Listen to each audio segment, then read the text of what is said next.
ഇട്ട് കഴിഞ്ഞാൽ നിന്നെ കർത്താവ് അത് പരിഗണിക്കുന്നുള്ള കാര്യം കറക്റ്റാണ്. കാര്യം ആദ്യം പിന്നെയും പറയുന്നത് നമ്മൾ ഉദ്ദേശിച്ചാണ്, ദൈവത്തിന് ഉദ്ദേശിച്ചല്ല. ദൈവത്തിന് ആദ്യം പിന്നെ ഇല്ല.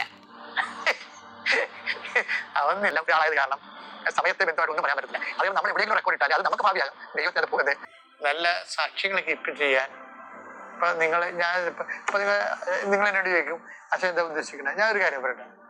ചിലക്ക് ഇപ്പൊ എൻ്റെ അടുത്ത് ഒത്തിരി പേര് വന്ന് പ്രാർത്ഥിക്കുന്നു. ചിലക്ക് പീരീഡ്സ് ഒക്കെ 5-6 ദിവസം നിൽക്കുമ്പോൾ അവരെന്നോടൊന്ന് പറയുമ്പോ കരഞ്ഞു പോര്, നടുവിന് വേദന, പലതരം വയറുവേദന, ഭക്ഷണം കഴിക്കാൻ പറ്റില്ല, തളർച്ച. അപ്പൊ ഞാനതെല്ലാം മനസ്സിലാക്കി അവർക്ക് വേണ്ടി പ്രാർത്ഥിക്കും. അപ്പോഴും ഞാൻ പറയും, അവളെ ഈ സമയത്താണ് നീ പള്ളിയിലൊക്കെ പോകേണ്ടത്. നമുക്ക് നമ്മുടെ സഹോദര മതങ്ങളിലുള്ള ആൾക്കാരൊക്കെ ഈ മതം വളരെ മോശമായിട്ട് കാണുന്ന സമയമാണിത്. പക്ഷെ ക്രിസ്ത്യാനിയിൽ അങ്ങനെയില്ല. ക്രിസ്ത്യാനിൽ എന്ന് പറയുന്നത് നമ്മുടെ മനസ്സാണ് അവിടെ പ്രധാനം, ശരീരമല്ല വിഷയം. അപ്പൊ നിനക്ക് നടുവേദനയാണ്, പാടില്ല, നിനക്ക് പരിക്കനുണ്ട്, എന്നിട്ട് ആ പരിയെ പിടിച്ചുകൊണ്ട് നീ കർത്താവിൻ്റെ അടുത്ത് പോയി ഇരിക്കുക, കർത്താവിനെ പോയി കണ്ടിട്ട് പോരും. അതാണ് നിന്റെ റെക്കോർഡ് ടൈം എന്ന് പറയുന്നത്. മനസ്സിലായില്ലേ? നീ തിരവേദന മുഴുകിയിരിക്കുന്ന കാര്യമാണ്, പക്ഷെ നീ കർത്താവ് പ്രസന്റ് ആണ്.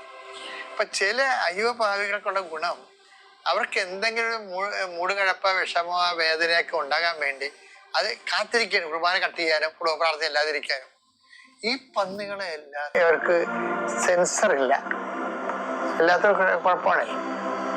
ഇപ്പൊ ഒരു മെഷീന്റെ സെൻസർ ഇല്ല എന്നുണ്ടെങ്കിൽ നമുക്ക് പ്രഷറുണ്ട്, പക്ഷെ നമുക്കത് നോക്കാൻ സംവിധാനം ഇല്ല എന്നുണ്ടെങ്കിൽ നമ്മൾ വായി തോന്നാക്കാൻ കഴിച്ചുകൊണ്ട് നടക്കും, പ്രഷർ കൂടിക്കൊണ്ടിരിക്കും, ചിലപ്പോൾ ഉറങ്ങത്തുമില്ല. ഇതുപോലെ തന്നെയാണ് ഈ ദൈവത്തിന്റെ ഒരു രീതി എന്ന് പറയുന്നത്. അതായത് നമ്മള് ദൈവത്തിന്റെ നകന്നു പോകണം നമ്മൾ അറിയണില്ല.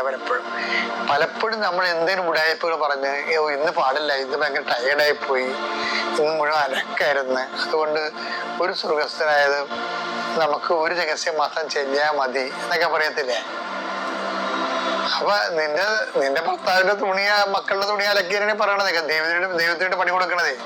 പല പെണ്ണുങ്ങളും പാഴ്സൽ പണി പഠിക്കുന്നവരാ, ആ ബുദ്ധിയും ബോധം ഇല്ലാതെ പന്നിയുടെ തലച്ചോറിരിക്കണ ആൾക്കാരാ. എന്താ കാരണം?